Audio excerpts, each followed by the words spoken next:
For Kimberly, the addition of music has been profound for me, but there is just an emotion and a depth that music brings out of the story that I could never do as a playwright. Music does something magical. I love working with something like this kind of play because there's room for music to deepen what's already there. You don't have to invent it, you just have to develop it. I like the way you see the world, I like your point of view. Jeanine, she's a composer where you never know what you're gonna get because she can write anything. She understands story in a way that not all composers do. But what Jeanine understands as a composer is that each song should sound like the way the character speaks. And so it made my job a whole lot easier. Yicky, Mickey, Ricky, Icky. Jeanine and I have definitely a very special orchestrator-composer chemistry where she trusts that I know what to do with the music, and I know that how much space I can kind of take and still obviously respecting every note she writes. So our instincts and aesthetics for what like music wants to become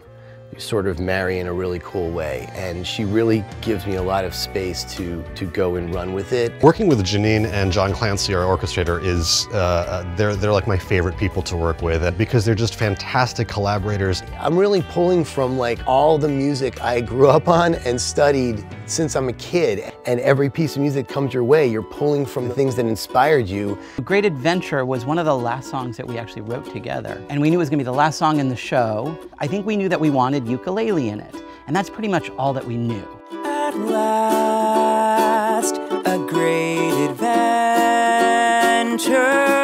The ukulele is an instrument I've always loved. We knew that the ukulele was going to be a sort of reflection of Kimberly because there's something so incredibly sad and so joyous about a ukulele. When you hear the song, just the uke and everything they're singing, it's either the saddest happy song or the happiest sad song. If you want to know what Jeanine Tesori actually sounds like, this is what she sounds like. This score is what her real voice is. You hear it, you're like, oh, I see you.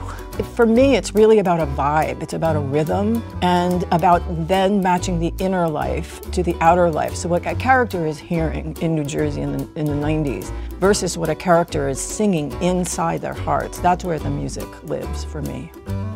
Because no one gets a second time.